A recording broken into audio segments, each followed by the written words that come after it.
అదే RTV app వార్తల్ని క్షణాల్లో చదివే అవకాశం ఉంటుంది. ఒక న్యూస్ పేపర్, ఒక టెలివిజన్ ఛానల్ మీ చేతుల్లో ఎప్పుడూ ఉంటాయి. ప్రజలందరికీ విజ్ఞప్తి ఏంటంటే పెద్ద ఎత్తున మీరు అందరూ కూడా పార్టిసిపేట్ అయ్యి నీళ్ళు ఎక్కడ కూడా నిల్వ లేకుండా ఉంచేటటువంటి విధంగా చూసుకోవడము.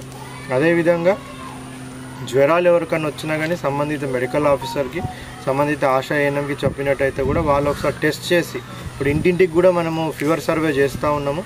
సో వాళ్ళు కూడా టెస్ట్ చేస్తారు. మీ దగ్గర ఏమైనా కేసెస్ వచ్చినా కానీ వాళ్ళకి రిపోర్ట్ చేసినట్టయితే వాళ్ళు ప్రాపర్గా గైడ్ చేసి సో ఏ విధమైన ప్రాణ నష్టం రాకుండా కూడా చూస్తారు. సో అందరూ కూడా ఈ 2 నెలలు కొద్దిగా అలర్ట్గా ఉండాల్సిన అవసరం ఉంటుంది. అంతా కూడా శుభ్రంగా ఉన్నట్టయితే ఏ విధమైన వ్యాధులు కూడా రాకుండా ఉంటాయి.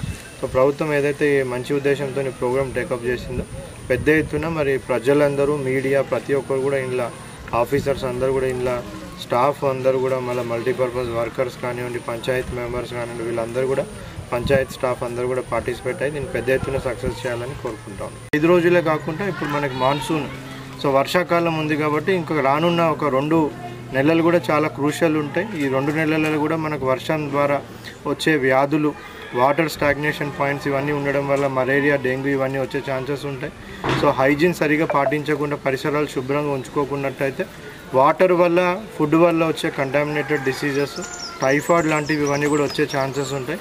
సో ఇవన్నీ అరికట్టాలంటే ఒకటే ఒక మార్గం, స్వచ్ఛంగా మనం అంతా కూడా మన పరిసరాలను మొత్తం కూడా నీట్గా, క్లీన్గా ఉంచుకోవడము. సో అందరు కూడా పెద్ద ఎత్తున పార్టిసిపేట్ అయ్యి సో నీళ్లు నిల్వ ఎక్కడ కూడా మీ ఊళ్ళో కానివ్వండి, సో మీ ఇంటి దగ్గర కానివ్వండి, పరిసరాలు కానీ నీళ్ళు నిల్వ ఉంచకుండా చూసుకోవడము. సో అదేవిధంగా మొత్తం అంతా క్లీన్గా, నీట్గా ఉంచడంతో చూసుకోవడము.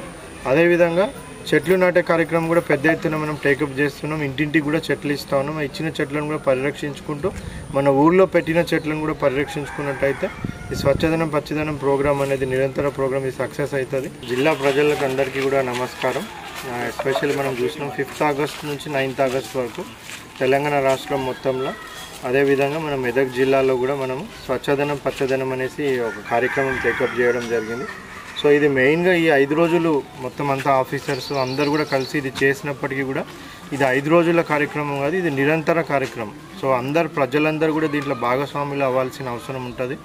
సో ఎస్పెషల్లీ మన ఇల్లుని ఎట్లయితే నీట్గా పెట్టుకుంటామో మన పరిసరాలను కూడా మొత్తము, సో మన నేబర్హుడ్ అంతా కూడా నీట్గా పెట్టుకున్నట్టయితే ఏ విధమైన వ్యాధులు కానివ్వండి, అంటు రోగాలు కానివ్వండి, ఏ విధమైన డిసీజెస్ రాకుండా ఉంటుంది. సో ప్రజలందరూ కూడా రిక్వెస్ట్ ఏంటంటే ఒక్కొక్క రోజు ఒక్కొక్క కార్యక్రమం టేకప్ చేయడం జరిగింది.